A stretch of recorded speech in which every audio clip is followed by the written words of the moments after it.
1272페이지 요엘 2장 21절부터 32절에 있는 말씀입니다.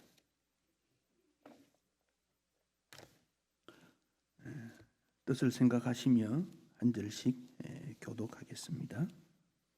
땅이여 두려워하지 말고 기뻐하며 즐거워할지어다. 여호와께서 큰 일을 행하셨음이로다.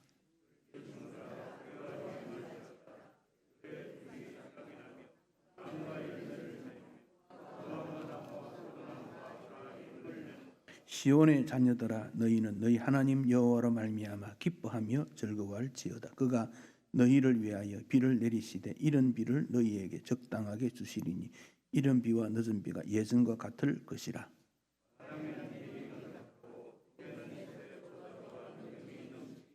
내가 전에 너희에게 보낸 큰 군대 곧 메뚜기와 너치와 황충과 팥중이가 먹은 횟수대로 너희에게 갚아 주리니.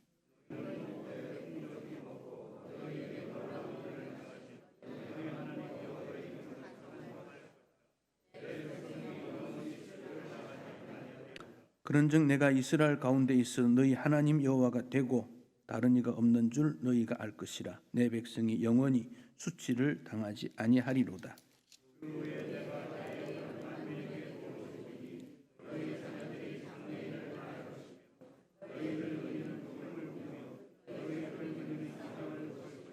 그때 내가 또 내 영을 남종과 여종에게 부어 줄 것이며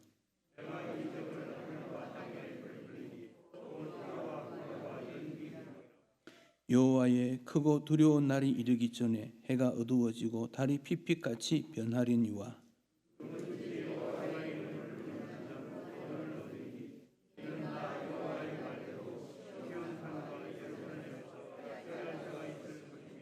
남은 자 중에 나 여호와의 부름을 받을 자가 있을 것임이니라.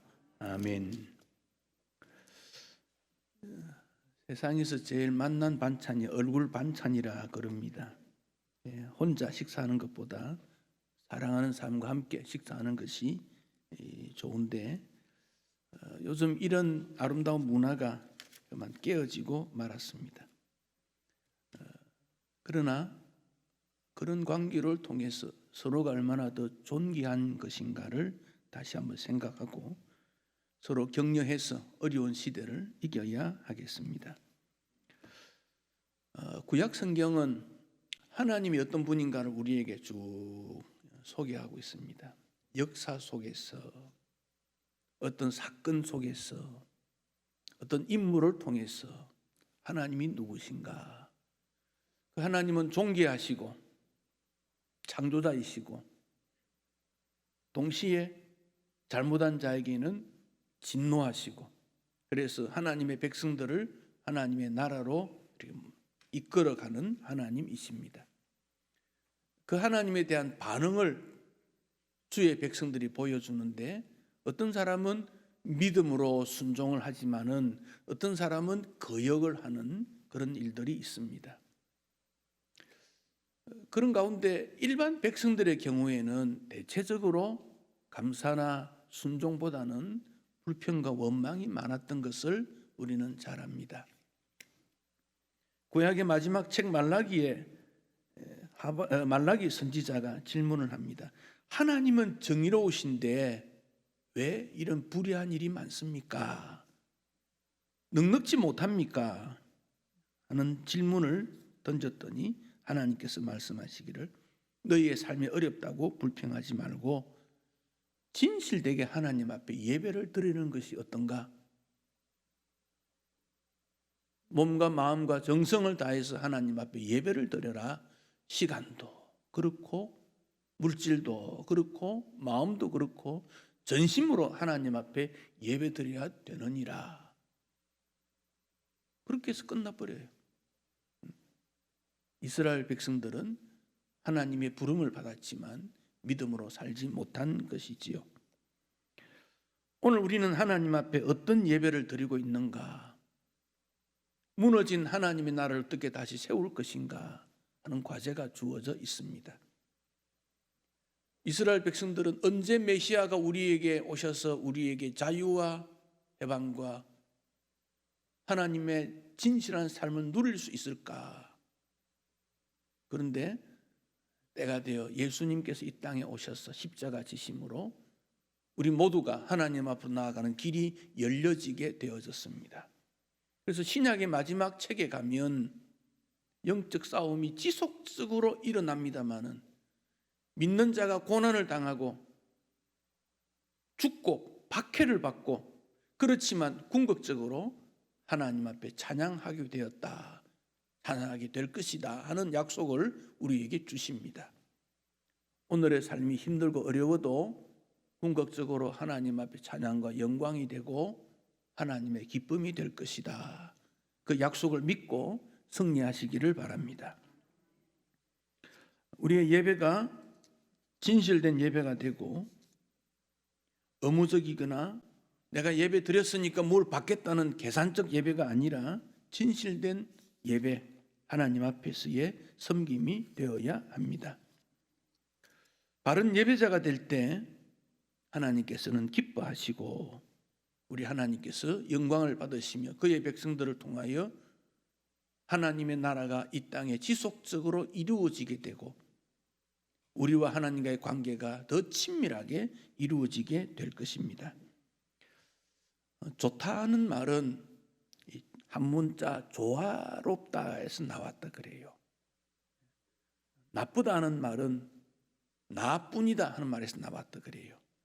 그러니까 우리가 바른 예배는 하나님과 우리와의 조화, 성도와의 조화, 이렇게 균형 잡힌 모습으로 주님 앞에 올려드리는 예배가 얼마나 귀한 예배인가 하는 것을 생각합니다. 요엘 선지자 그 이름의 뜻은 여호와는 하나님이시다, 요엘 그런 뜻입니다. 요엘의 아버지 버두엘은 여호와는 신실하시다 그런 뜻이에요. 그러니까 요엘이나 그 아버지 이름을 보면 그 가문은 신실한 하나님의 종의 가문이었다 하는 것을 알게 되고 그 가정에 하나님께서 요엘 선지자를 통해서 미래에 대한 비밀을 알려준 내용이 요엘서입니다. 그 요엘 선지자가 사역했던 내용은 시대는 이스라엘의 남북으로 나누어졌지 않습니까? 남북으로 나누어진 초기에는 북이스라엘과 남유다가 많이 싸웠어요. 갈등도 있고. 그러나 중간쯤 되면 화합을 하게 됩니다. 교류도 하고 편안하게 지나게 되는데 그때 아합이라는 왕이 있었지요. 아합, 아주 욕심이 많고 우상을 많이 숭배했던 그 아합이 왜 우상을 많이 숭배했겠습니까? 외국 나라에 있는 좋은 문물들을 가지고 와서 이스라엘을 부강하게 하겠다는 인간적인 계산이지요. 아주 자기 중심적인 그런 왕이었지요. 결국 아합이 죽지 않습니까? 아합 아들들이 예후 때문에 다 죽습니다. 그런데 그 죽을 때 딸을 한 명 숨겨두었어요. 그래서 그 딸이 그 다음에 짧은 기간이지만 왕이 됩니다. 그 다음에 나타나는 왕이 요아스라는 왕입니다. 요아스. 근데 요아스는 그 앞에 있는 사람이 다 죽고 또 딸이 잠시 왕이 있다가 물러나고 그래서 이 요아스가 나이가 7살 때 왕이 돼요. 그러니까 뭐 철이 없지요. 아무것도 모르지요. 그때 요야다라고 하는 대제사장이 있었는데 이 요야다 대제사장이 정치를 대신하는데 우상 숭배를 하지 않도록 바알 숭배를 제거하고 성전을 수리하고 하나님 중심적 신앙으로 회복을 하게 되었습니다. 그래서 나라가 많이 회복이 되어졌지요. 그러다가 요야다 제사장이 죽습니다. 그리고 요아스가 다시 이제 왕이니까 그 권한을 다 가지고 왕으로서 통치를 하는데 여전히 그 앞으로 돌아갑니다. 그래서 바알 숭배를 강조하고 하나님의 전을 귀히 여기지 않고 아세라 목상 이런 걸 자꾸 가져오고 하나님의 진노가 일어나게 되어졌습니다. 그때 하나님께서 요할 선지자를 통해서 그렇게 불신앙, 하나님을 배신하는 모습, 그렇게 하면 하나님의 진노가 임하게 된다. 그 진노의 특징이 메뚜기를 통한 재앙입니다. 메뚜기를 통한 재앙.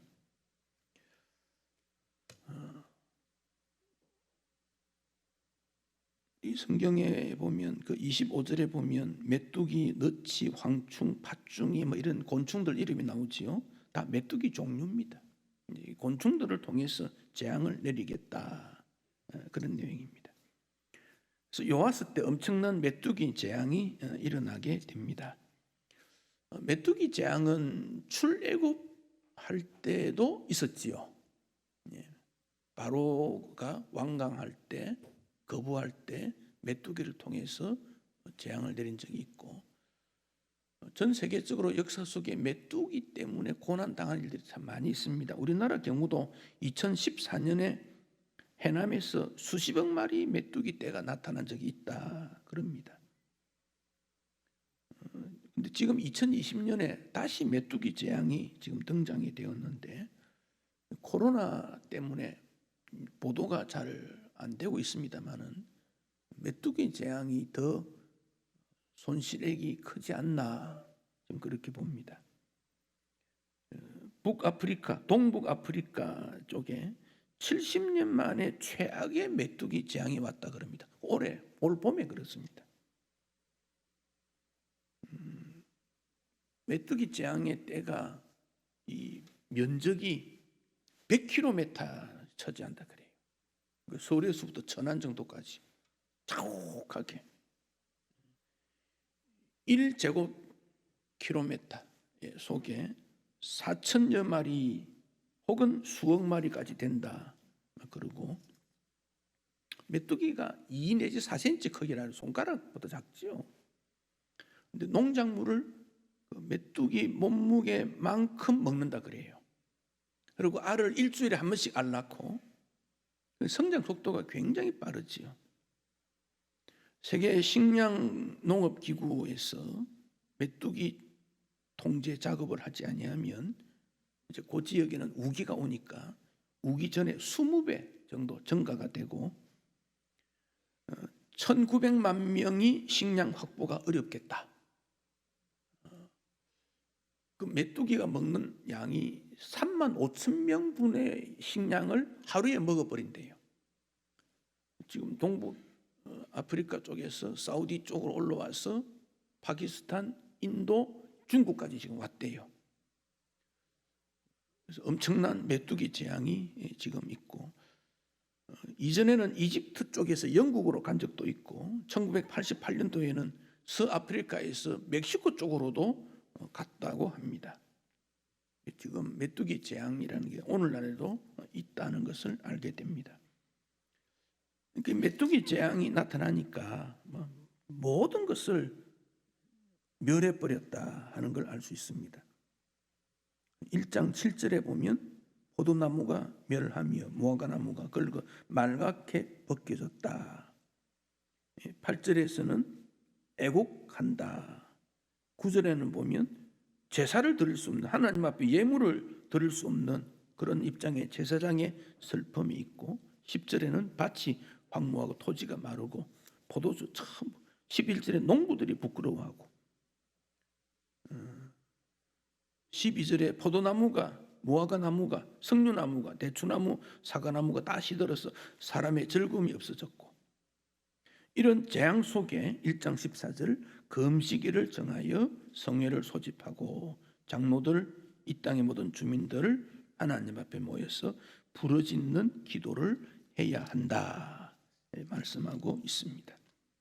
재앙, 메뚜기를 통한 것이지만 이 땅에 있는 모든 재앙은 하나님의 진노로 경고함을 받아서 이럴 때 우리는 어떻게 해야 될 것인가 하는 영적 긴장감을 좀 가져야 하겠습니다. 하나님께서 그의 백성들을 미워하는 겁니까? 아닙니다. 경고하는 거지요. 경고하는 것. 부모가 자녀에게 미워서 매질을 하지 않습니다. 바르게 하라고, 바른 인생 되라고, 바르게 살아라고, 그와 같습니다. 요엘 2장 12절에 여호와의 말씀에 너희는 이제라도 금식하고 울며 애통하고 마음을 다하여 내게로 돌아오라. 13절에는 옷을 찢지 말고 마음을 찢어라. 금식하고 울며 애통하고 마음을 다하여 돌아오라.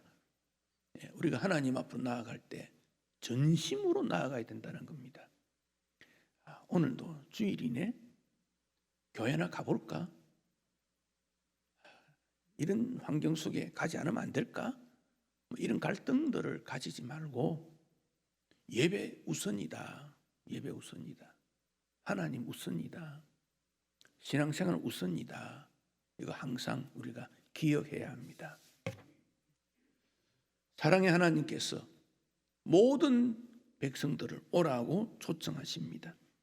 회개하고 돌아오라고 초청하십니다. 하나님의 부르심에 응답받은 것이 행복이요 감사이지요.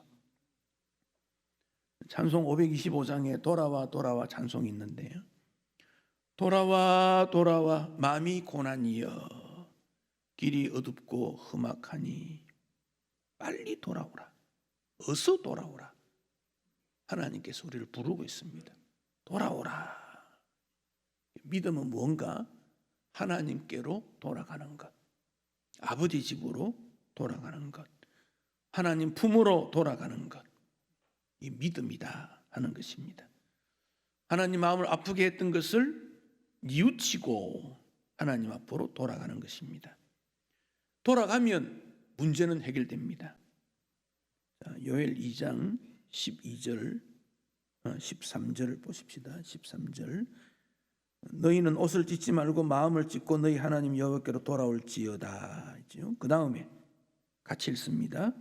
그는 은혜로우시며 자비로우시며 노하기를 더디하시며 인애가 크시사 뜻을 돌이켜 재앙을 내리지 아니하시나니 주께서 혹시 마음과 뜻을 돌이키시고 그 뒤에 복을 내리사 너희 하나님 여호와께 소재와 전제를 드리게 하지 아니하시는지 누가 알겠느냐. 13절 뒷부분에 보면 하나님이 어떤 분인가? 은혜로우시고 자비로우시고 노하기를 더디하시며 인애가 크시고 재앙을 내리지 않는 인애의 하나님, 사랑의 하나님이시다. 한국에 일어난 혹은 지금 세계에 일어난 일들을 우리가 참 조심스럽습니다마는 인간의 타락 때문에 발생된 건 아닐까? 하나님의 경고하심에 대해서 우리는 어떤 반응을 보여야 될 것인가? 조금 민감해야 된다 생각합니다. 바이러스가 하나님의 진노 때문이다 단정 짓기는 어렵습니다. 그러나 세상의 전쟁이나 가뭄이나 전염병이나 기근이나 모든 고통은 하나님 진노의 결과 중 하나일 수는 있다. 그 정도는 우리가 생각하고 이럴 때 더 믿음으로 하나님 앞에 나아가야지. 이게 신앙생활이지. 어려움이 생겼으니까 잠시 머물러자, 떠나자, 벗어나자, 내 욕심만 챙기자. 그건 신앙생활이 아닙니다. 집안에 어려운 일이 생기면 자녀들이 우리 부모님이 더 고생하겠구나. 조금 용돈 적게 줘도 괜찮고 조금 더 부지런히 해서 부모님 마음 편하게 해드리고 가족들이 힘을 모아서 집안이 다시 일어나도록 이게 정상적이지요. 집안에 문제가 생겼든지 말든지 내 할 일 다 하고 용돈 다 챙기고 내 좋아하는 거 다 하고 그 집안이 어떻게 되겠습니까? 하나님께서 무엇을 원하실까? 점검을 해야 합니다. 한국 교회의 회복이라는 것은 믿음의 회복, 신앙의 회복 아닙니까? 회복하자. 누가 회복됩니까? 우리 스스로가 각자가 깨달아서 주님 앞으로 나아가는 일이 중요하지요. 그래서 아버지는 아버지 자리, 어머니 자리, 자녀는 자녀의 자리에서 최선을 다할 때 회복되지 않겠습니까? 슬로건으로 끝나서 되는 건 아니지 않습니까? 이런 가운데 하나님 앞으로 돌아오면 하나님께서 불쌍히 여기시고 회복시켜 주겠다. 그 회복의 출처는 하나님이라는 거죠. 사람이 아니라는 겁니다. 사람이 아니다. 하나님으로부터 새롭게 된다. 그 점을 꼭 기억을 해야 합니다. 우리라고 하는 치유상담연구원의 이미란 원장이라는 분이 아프가니스탄의 전쟁 난민을 위해서 봉사활동을 떠났다가 거기서 쓰러져서 온몸이 마비가 되었다 그래요. 길랑발해 증후군이라고 하는 병이라 그래요.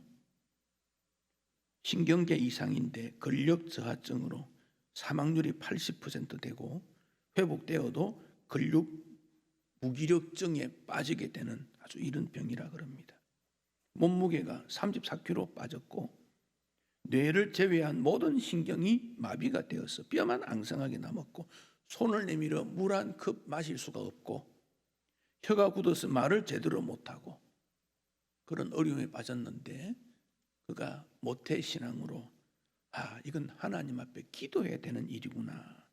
부지런히 간절히 하나님 앞에 기도하는데 마음속에 건강해서 정상적인 삶으로 다른 사람을 돕는 꿈을 가지고 주님 앞에 지속적으로 기도를 했다 그럽니다. 손을 힘차게 뻗는 것 생각을 하고 활기찬 생활을 꿈꾸고 다른 사람을 돕는 일을 꿈꾸어서 2년 반 만에 완전히 회복이 되어 기쁨과 즐거움을 되찾았다 그럽니다. 그가 했던 심리치료 요법을 판타시 프로그래밍 테라토피 FPT라는 프로그램인데 환상이나 상상을 통해서 정상적인 활동이 될 것이다 하는 정신적인 활동을 통해 육체의 질환을 치료하는 그런 프로그램이라 그럽니다. 영성적으로 영적으로 기쁨과 감사가 회복되어야 마음도 편안하고 육체도 활발하게 되는 것이지요. 하나님께서 약속하십니다. 회개하고 돌아오면 고쳐주겠다. 불쌍히 여기겠다. 적당한 비를 내려서 메뚜기와 먹은 횟수대로 너희에게 갚아주어서 2장 26절 풍성히 먹고 놀라운 일을 행한 하나님 여호와 이름을 찬송하게 되고 영원히 수치를 당하지 않도록 해주시겠다. 이 하나님의 약속 앞에서는 우리가 아멘으로 화답하면 좋겠어요. 고통이 있지만 풍성하게 놀라운 일을 행하신 하나님 앞에 찬송을, 그래서 하나님 앞에 큰 영광된 일을 반드시 주시겠다. 여러분이 그 일의 주인공이 되시기를 축복합니다. 하나님 일에 대해서 구경꾼 되지 마십시오. 잘하네. 그 중에 흠은 이거야. 우리는 평가하는 자가 아닙니다. 나를 통해 하나님이 영광을 받으시는 순종자입니다. 주방에서 요리하면서 맛이 어떻다 평가해 버리면 먹는 사람은 어떻게 먹습니까? 주방에 요리하는 사람은 최선을 다 요리하고 가족들은 열심히 먹고 맛있다 그래야 먹어야 되지. 주방에서 평가해 버리면 먹는 사람 이미 맛이 정해져 버렸는데, 하나님 앞에서 우리가 열심히 일하고 영광을 올려드리고 기뻐하고 감사하고 그 다음 일은 주께 맡기면 되는 거지요.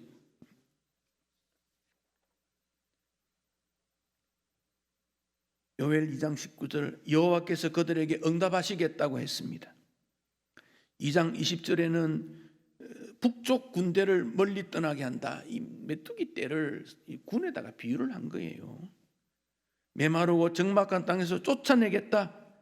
동해로 서해로 물러가게 하겠다. 하나님께서 돌아온 성도의 기도를 들으시고 축복하시고 본래 상태보다 더 큰 은혜가 있어지게 될 것이다. 그리고 28절에 보면 덧붙였어.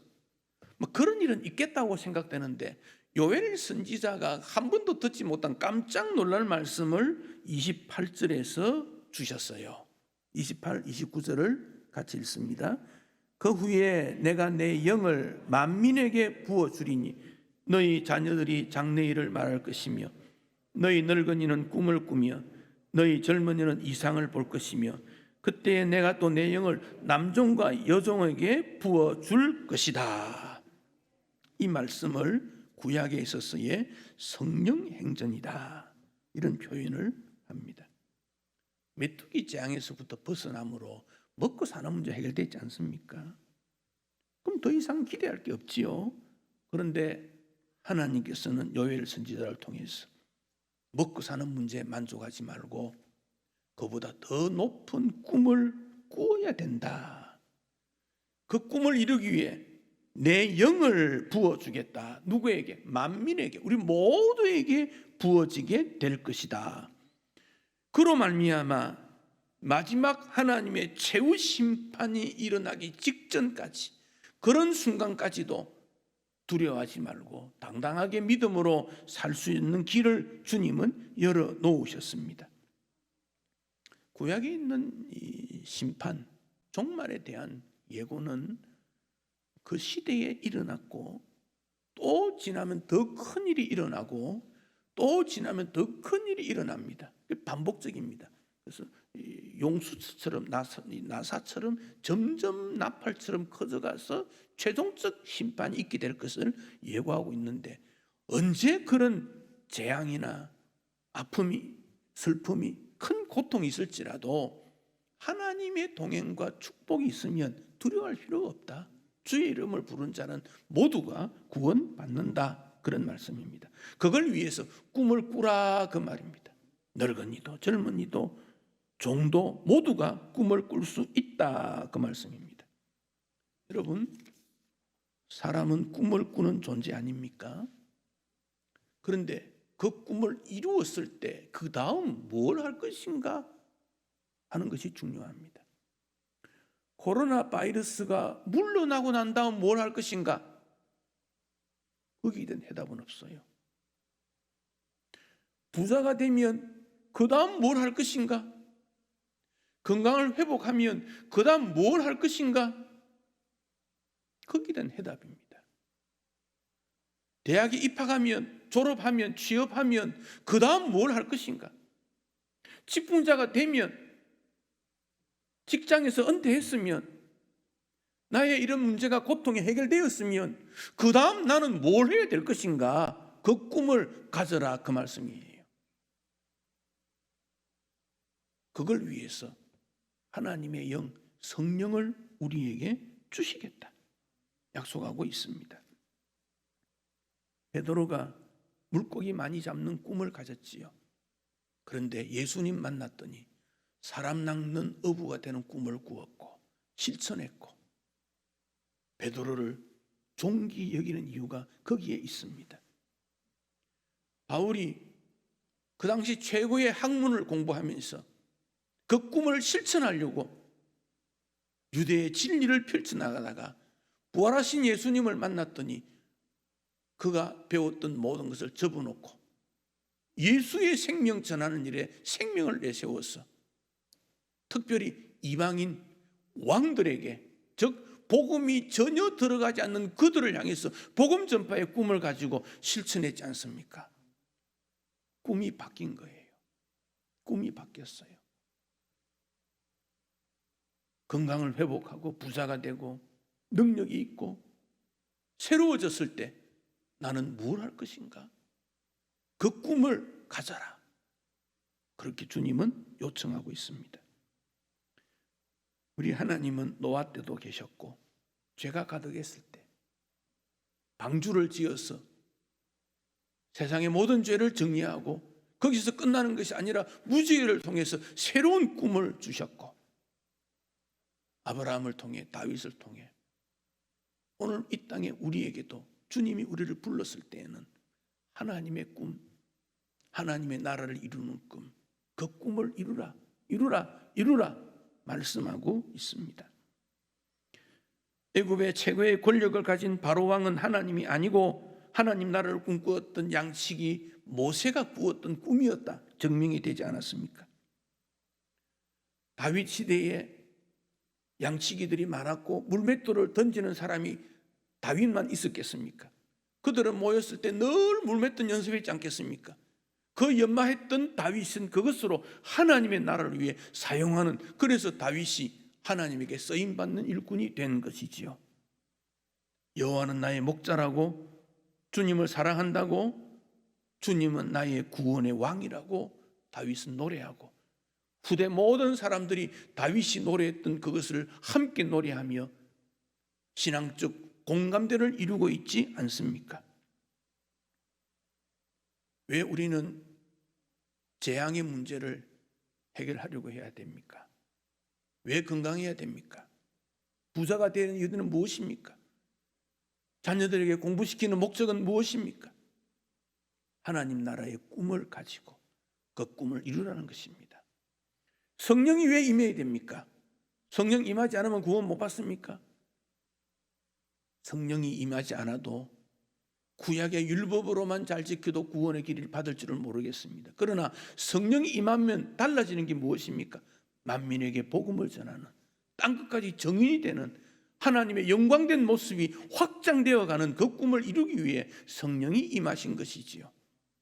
성령이 임함으로 내가 능력받아 내가 유명한 사람 되는 것이 아니라 성령으로 말미암아 정인이 되는 길을 제시하고 있습니다. 그래서 직분자도 세우고 헌신도 요구하는 것이지요. 우리를 어려움으로부터 극복하고 승리하게 되는 힘은 전능하신 하나님이십니다. 그 하나님이 우리를 위해 놀라운 일을 펼치면서 우리로 하여금 또 새로운 꿈을 꾸고 도전할 것을 요청하고 있습니다.